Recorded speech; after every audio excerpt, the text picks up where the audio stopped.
What's up, everybody? Welcome back to another episode of Sammy's Place. I am Sam May. We are here, the last episode of Season 2, the last day of 2022, bringing in the new year. I will kick off Season 3 sometime in spring, but in the meantime, I'll still be active. I'll still be talking about shit and keeping you posted on whichever comes our way. A big thank you to all of you for tuning in, for subscribing, for commenting. And I didn't know what to do with this at first. I was told to make a podcast. I didn't know what to talk about. That I made more of a connection with people with talking about music. I have such a great love and passion for music, and even just all the stuff going on behind the scenes. I get to connect with others. You guys fill me in on things I didn't even know about, and I truly appreciate all of you. So today we're going to get into two albums. Missy Elliott's Under Construction and TLC 3D. I had recorded this podcast not long ago with Jeff, but unfortunately the audio came out pretty crappy. I've been having issues with Anchor, so I'm just trying to figure out quality stuff, moving forward. I got great interviews set up for Season 3.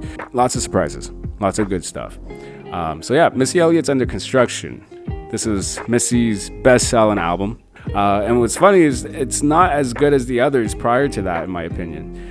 Missy Elliott shat out albums year after year, starting in 2001. I think it was 2001, yeah. She was so consistent in it, and yet managed to switch up the sound every single album, which was dope. When you think about it, it's just way ahead of her time, man. Nobody does that, sets trends. But what's funny is that this was an album that I find nobody really tried to duplicate in any ways or tried to copy as people normally would with Missy or Tim's beats. So Work It was the first single. At this point, Get Your Freak On was such a huge hit. We were waiting to see what she does next. And again, she came with this new sound with some throwback old school vibe. She was really big on that, but yet managed to make it very new and trendy. Missy doing what she does best with her music videos, surprising us, and it was on MTV's Making the Video. It premiered there. I'm pretty sure it was that, or was it Beat? It might have been BET Access, granted. I don't know. But these things were how artists premiered their video. It was a big event, watching them make it. Watching her make her videos are always exciting to me. I love film work and kind of just seeing how the cameras are and position wise and lighting and all that shit and the details and little things.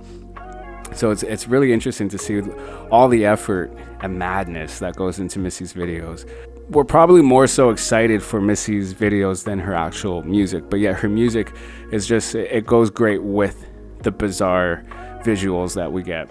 When you think about all the other songs that were available on the album, there really isn't much single choices. There was Gossip Folks and Funky Fresh Dress should have had its own video. The third single was Back in the Day. There was a video shot for it. I read into that. So it never got released. I don't know why. I don't know if it was ever said why or if I just forget why. But yeah, Missy's probably got a few videos in the vault for us too. There was a remix to Pussycat that featured Lil' Kim and Janet. Now, I don't know if this was ever actually recorded. But this was supposed to happen. It was supposed to be a single, but the label pulled the plug on it, being that it was too explicit for any type of, radio player to be commercially successful in any way, which was fucking stupid. Come on, having Missy, Janet, and Kim on a fucking track together, that's going to be successful. Just clean it up. Anyways, and then there was an actual remix that featured Raw Digga. And labels, again, they just always ruin shit for us. And Jeff had mentioned that Missy actually recorded Work It, I think, about 3 or 4 different times. There's different versions, and Tim was he didn't like any of them up until the very last one, which is the one that we got. And then the reverse part in the hook was actually an accident, something fucked up somewhere, and then Missy liked it, so she kept it. Now, this is where Missy and Tim began their creative differences. A lot of the times they would bump heads. Tim reported this in his book, which he states where he wasn't in a really good place at all because losing Aaliyah really took a toll on him. So I don't know if that had anything to do with this, or maybe they just really were growing apart creatively, because that happens. It doesn't mean that you guys, are on bad terms or anything. It's just sometimes you go in different directions. So she started working with different producers. There's a few on here, and then later on in every other album, there was more of other producers and less of Tim. And it's because they really just clashed and they both wanted different directions. Yeah, not much else to actually say about this album. We were lucky we got 2 videos out of it, 2 dope videos. I think they could have fucking shot out one more. Like Slide, I even said that to Jeff. Slide is another favorite off of that album. When you think of what more could have came from that album, I really want to see what they did with the Back in the Day video.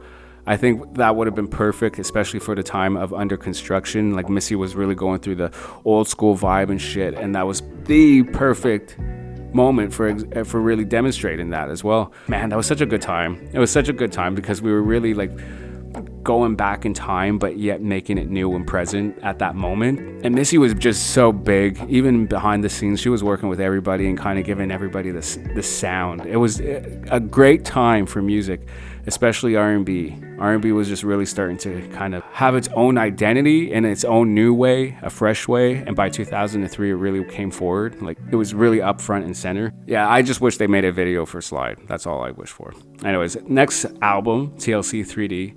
This was an album a lot of us waited for because Lisa died halfway through making the album, so she only got to record, I think, 3 songs.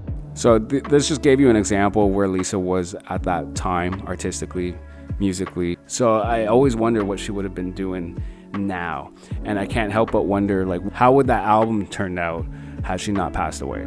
She's the reason why it was called 3D. Same with Fan Mail, and I think she titled all the albums, if I'm not mistaken. And she was very big and had a huge part in the direction each album took, like theme-wise and stuff. Like Fan Mail, they went futuristic. That was her idea. This album, I don't know much of the direction they were going for, but I imagine it would have been much different than what we got. But I still think T-Boz and Chili, they did a great job with the album, given what they had. They did what they could with what they had. Girl Talk was a great single. I love the tribute and just the love that they showed for Lisa in the video. They kept her alive in the second single, which was it Hands Up? And then they had Turntable and Damage as singles. I really like that vibe with the alternative pop stuff direction that they were going for. I didn't even realize that fucking Darkchild produced Turntable. There's a Turnatable, and it was that song he produced, and it's like a completely different sound for Darkchild, and I absolutely loved it. I actually thought this was produced by Dallas, and I was happy to know that I wasn't the only one that thought this was produced by Dallas. Jeff thought so too, so I guess we're not alone. What's It Gonna Be should have been on the album. I don't know why that was not on the album. Oh, and Whoop-De-Woo. But altogether, this album was a great listen. I bought this album along with Missy Elliott the same day, November 12th, 2002. Went home. This is what it was normally like for me to buy an album. I would call my dad up while he was at work, say, I want to go get an album. He'd pick me up after work, and we'd go to the HMV or CD warehouse, and I picked up both albums.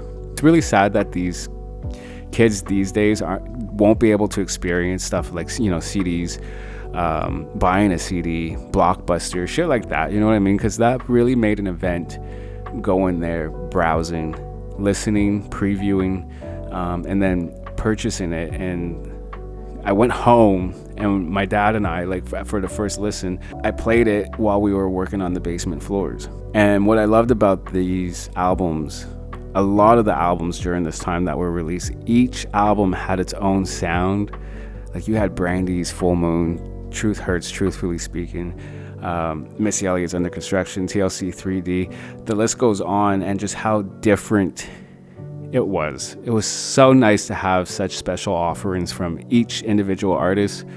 It's like, this is who they are, and this is what they are musically. I miss it all so much. I'm excited as fuck to revisit the 2003 albums, because that's where like R&B was really at a height for me, its biggest point, and we got a lot of good shit, bro. A lot. So on that note, I wish you all a happy new year. Be safe, be blessed, and I'll see you in 2023. Again, thank you everybody, and much love.